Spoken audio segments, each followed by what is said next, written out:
Do you know there was only one missionary that was ever honored with a global holiday? Can you guess who that is? Perhaps you will recall it when I say that he is known by his own distinct color, green.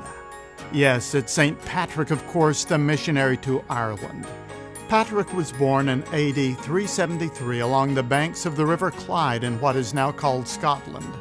His father was a deacon and his grandfather a priest. When Patrick was about 16, raiders descended on his little town and burned his home to the ground. When one of the pirates spotted him in the bushes, he was seized, hauled aboard ship, and taken to Ireland as a slave. It was there, while a slave, that he gave his life to the Lord Jesus. "The Lord opened my mind to an awareness of my unbelief," he later wrote, "in order that I might remember my transgressions and turn with all my heart to the Lord my God." Patrick eventually escaped and returned home.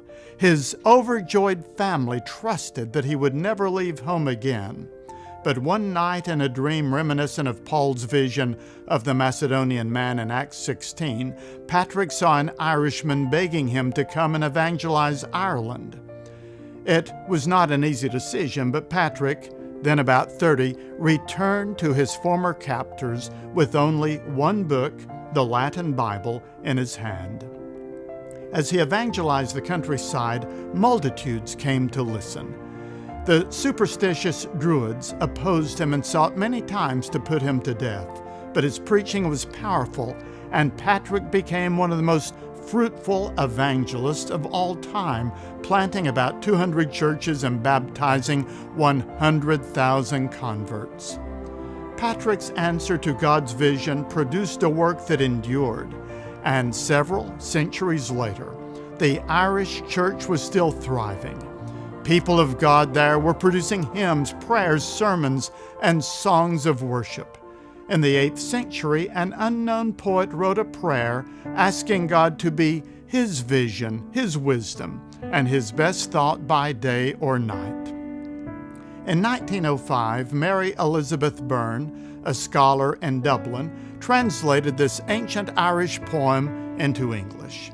Then another scholar, Eleanor Hull of Manchester, England, took Byrne's translation and crafted it into verses with rhyme and meter.